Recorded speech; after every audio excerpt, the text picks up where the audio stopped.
कक्षा 10th के छात्र हैं और बोर्ड परीक्षा की आप तैयारी कर रहे हैं तो इस वीडियो को आपको कंप्लीट देखना है, क्योंकि कक्षा 10 गणित में जो आपके बहुलक है, मोड है, वो काफी स्टूडेंट को प्रॉब्लम होती है और जो बच्चे पास होना चाहते हैं तो वो बहुलक का जो क्वेश्चन है वो आपके हर बार बोर्ड की परीक्षा में पूछा जाता है।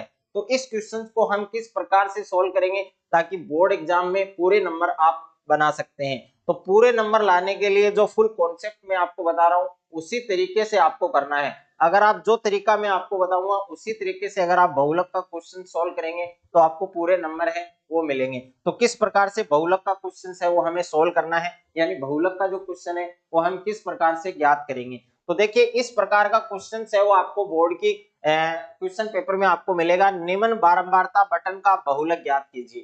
तो देखिए सबसे पहले अगर हम बात करें बहुलक, तो बहुलक है आखिर होता क्या है, यानी बहुलक आखिर में होता क्या है, इसकी क्या परिभाषा है। तो दिए गए आंकड़ों में वह मान जो सबसे ज्यादा बार आता है, यानी जो बार बार रिपीट होता है उसको हम क्या कहते हैं, बहुलक कहते हैं। और बहुलक को इंग्लिश में क्या बोलते हैं, मोड बोलते हैं। तो सबसे पहले देखिए इस प्रकार का क्वेश्चन आपको मिलेगा क्वेश्चन पेपर में, जिसमें वर्ग आपको दिया गया है, बारंबारता दी गई है। अब देखिए वर्ग है जिसको क्लास इंटरवल बोलते हैं, यानी वर्ग चिन्ह, क्लास इंटरवल यानी CI। और इसको हम बोलते हैं बारंबारता होती है, उसको हम बोलते हैं फ्रीक्वेंसी, यानी इसको F से डिनोट करते हैं, F से इसको प्रदर्शित करते हैं। तो यहाँ पर देखिए सबसे बड़ा जो मान है वो कितना है, 8, यानी बहुलक वर्ग की जो सीमा है, निम्न सीमा है, बहुलक वर्ग की जो सीमा है वो क्या है आपके, यानी जो सबसे बड़ा मान है वो क्या है आपके 8 है। तो सबसे पहले देखिए आपको फॉर्मूला याद करना है। फॉर्मूला है सबसे पहले आपको फॉर्मूला लिखना है। और बहुलक को किससे दर्शाते हैं, Z से। तो Z बराबर क्या होता है आपके, Z बराबर L प्लस, उसके बाद में ब्रैकेट, उसके बाद में F1 माइनस F0 और बट्टे में आपको लिखना है 2F1 minus F0 minus F2 और उसके बाद में ब्रैकेट और गुणा में क्या लिखना है, x। ये बहुलक का सूत्र है, ये आपको अच्छे से याद करना है। और इसी प्रकार से जिस तरीके से मैंने बहुलक का सूत्र लिखा है उसी तरीके से आपको लिखना है। तो देखिए सबसे पहले हमें जो F1 है, F0 है, F2 है, L और F, इन सभी के जो मान है वो हम किस प्रकार से ज्ञात करेंगे। तो वो देखिए, यानी सबसे बड़ा मान क्या है, तो सबसे बड़ा मान है आपके, सबसे बड़ा जो मान है वो क्या है आपके, यहाँ पर आप देख सकते हैं 8 है, यानी सबसे बड़ा मान क्या है 8। तो इसको हम क्या मानेंगे, 1 मानेंगे, यानी सबसे बड़ा जो मान है उसको हम 1 मानेंगे। और 1 से पिछला जो नंबर है वो मैथ में क्या होता है, गणित में क्या होता है आपकी 0। तो 1 से पिछला जो नंबर है इसको हम 0 मानेंगे। और 1 से अगला जो नंबर है वो आपके क्या होता है 2, यानी 1 के बाद में क्या आता है 2 और 1 से पहले क्या आता है 0। अब क्या करना है, F लगा देना है सभी, यहाँ तीनों के पीछे हमें क्या लगाना है, F। तो ये बन गया आपके F1, F0 और F2, यानी F1 का मान कितना है आपके, F1 का मान है आपके 8, F1 का मान कितना है 8। तो इन सभी की जो वैल्यू है वो हम यहाँ पर पुट करेंगे। F1 का मान है आपके 8, उसके बाद में F0 का मान है आपके 7, F0 बराबर कितना है 7, उसके बाद में F2 का मान कितना है आपके 2। अब देखिए L और H, इनके मान भी हमें पता होने चाहिए। तो L का मान है वो कितना आएगा, L क्या होता है, बहुलक वर्ग की निम्न सीमा। तो यहाँ पर बहुलक वर्ग क्या कौन है आपके 8 है, यानी जिसकी सबसे ज्यादा, जिसकी बारंबारता सबसे ज्यादा है, यानी जिसकी फ्रिक्वेंसी सबसे अधिक है।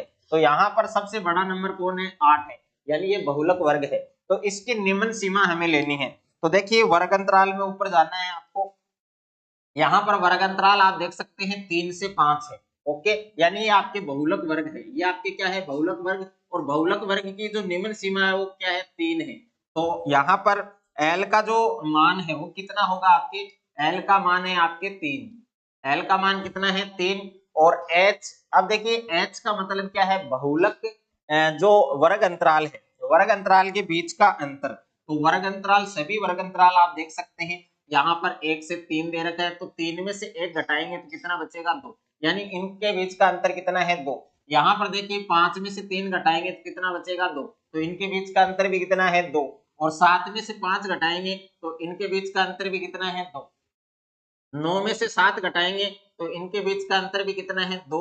और 11 में से 9 घटाएंगे तो इन दोनों के बीच का अंतर भी कितना है 2, यानी सभी के बीच अंतर है, वर्ग अंतराल के बीच अंतर है वो कितने का है 2 का है। तो यहाँ पर h की जो वैल्यू है, h का जो मान है वो कितना होगा आपके, h का मान है वो भी आपके कितना होगा 2 होगा।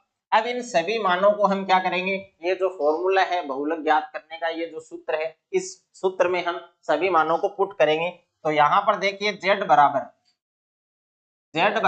L का मान कितना है आपके 3, तो L की जगह हम 3 लिखेंगे, प्लस का साइन है सूत्र में, उसके बाद में ब्रैकेट, F1 का मान कितना है आपके, F1 का मान है 8, उसके बाद में माइनस F0 का मान कितना है आपके 7, और उसके बाद बट्टे, और यहाँ पर है 2, और इनके बीच में जो साइन है वो किसका लगेगा, गुणा का लगेगा। तो 2 गुणा F1 का मान है आपके 8, उसके बाद में माइनस का साइन, F0 का मान है आपके 7, उसके बाद में माइनस का साइन, और F2 का मान कितना है आपके 2, और उसके बाद में गुणा में H कितना है आपके, H है आपके 2।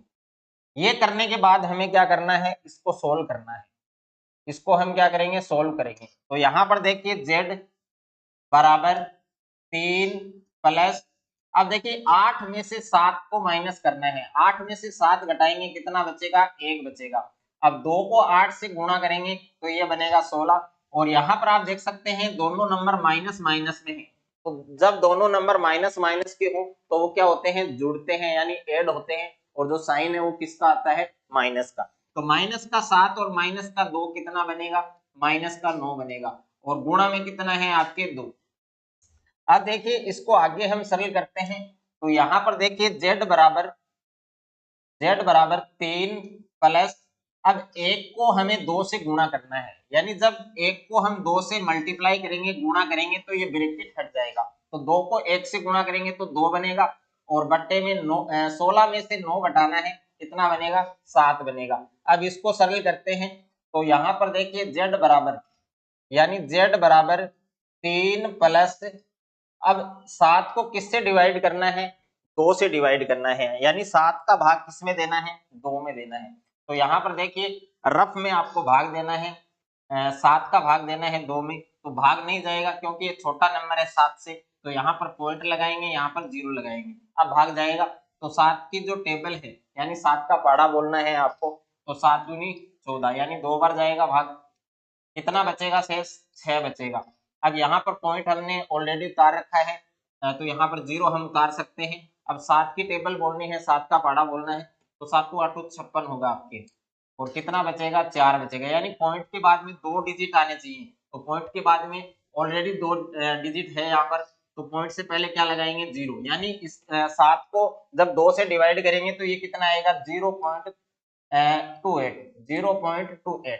अब देखिए 3 के अंदर इसको ऐड करना है, यानी 3 में कितना ऐड करना है हमें, तो z बराबर 3 प्लस 0.28 को हम क्या करेंगे, ऐड करेंगे, तो 3 के अंदर 0.28 को ऐड करेंगे तो ये बनेगा 3.28, ये हमारा क्या होगा, आंसर होगा, ये हमारा आंसर बनेगा। यानी बहुलक है वो कितना आएगा, ये जो टेबल हमें दी गई है इस टेबल का बहुलक कितना आएगा, 3.28। तो इस प्रकार से इस क्वेश्चन को आपको बनाना है।